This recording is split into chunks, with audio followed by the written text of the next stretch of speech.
Bwobera ngo chekomire ku mukutu gwa Fact Files 256 gena maso birenga o subscribinga ku YouTube channel ya Fewalieri nyiga akadako oloberenga ofuna notification buli wetu berane waka yenna gwe tukutereddeyo mwaba commentinga aba likinga ko sana okusharinga wano ku Facebook page yaffe mukola kyamanyi nyonyo mwe mutuzaamu amanyi olo naffe ne tweyongera okubaweereza olwaleero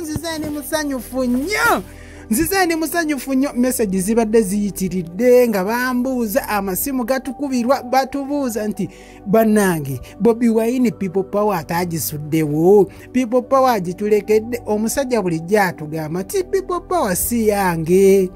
people power ki people power yeggwe yenze ye Bobi Wine yoli ali mu kyalo ali e Dubai ali e Bulaya ye people power kati olwaleero Bobi Wine awandiisizza NUP National Unity Platform era akabonero kaffe ne kakyuka akabonero kati ambuleera omanya abasajja bano yabagamba abakuwa mu rabadaba style tebagitegeera badduka ne bawandiisa people power akabonero abamu ne bakeekwata ne batandika kati ate azze n'abakuba n'enkuba mpya ekibiina kyawandiisiza National Unity Platform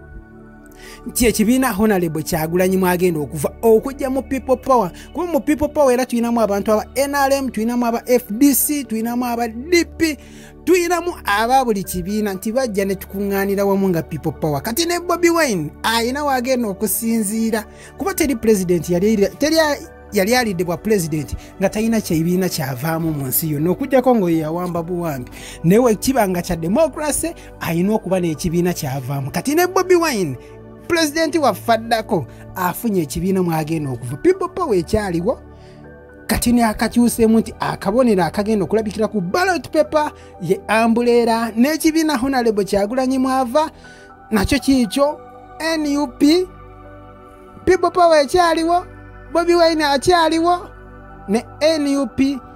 nayo weeri kati people power our power people power ekyaliwo ddala temutya tukyagenda mu maaso tukyabakuba yabagamba bakubira mu rabadaba style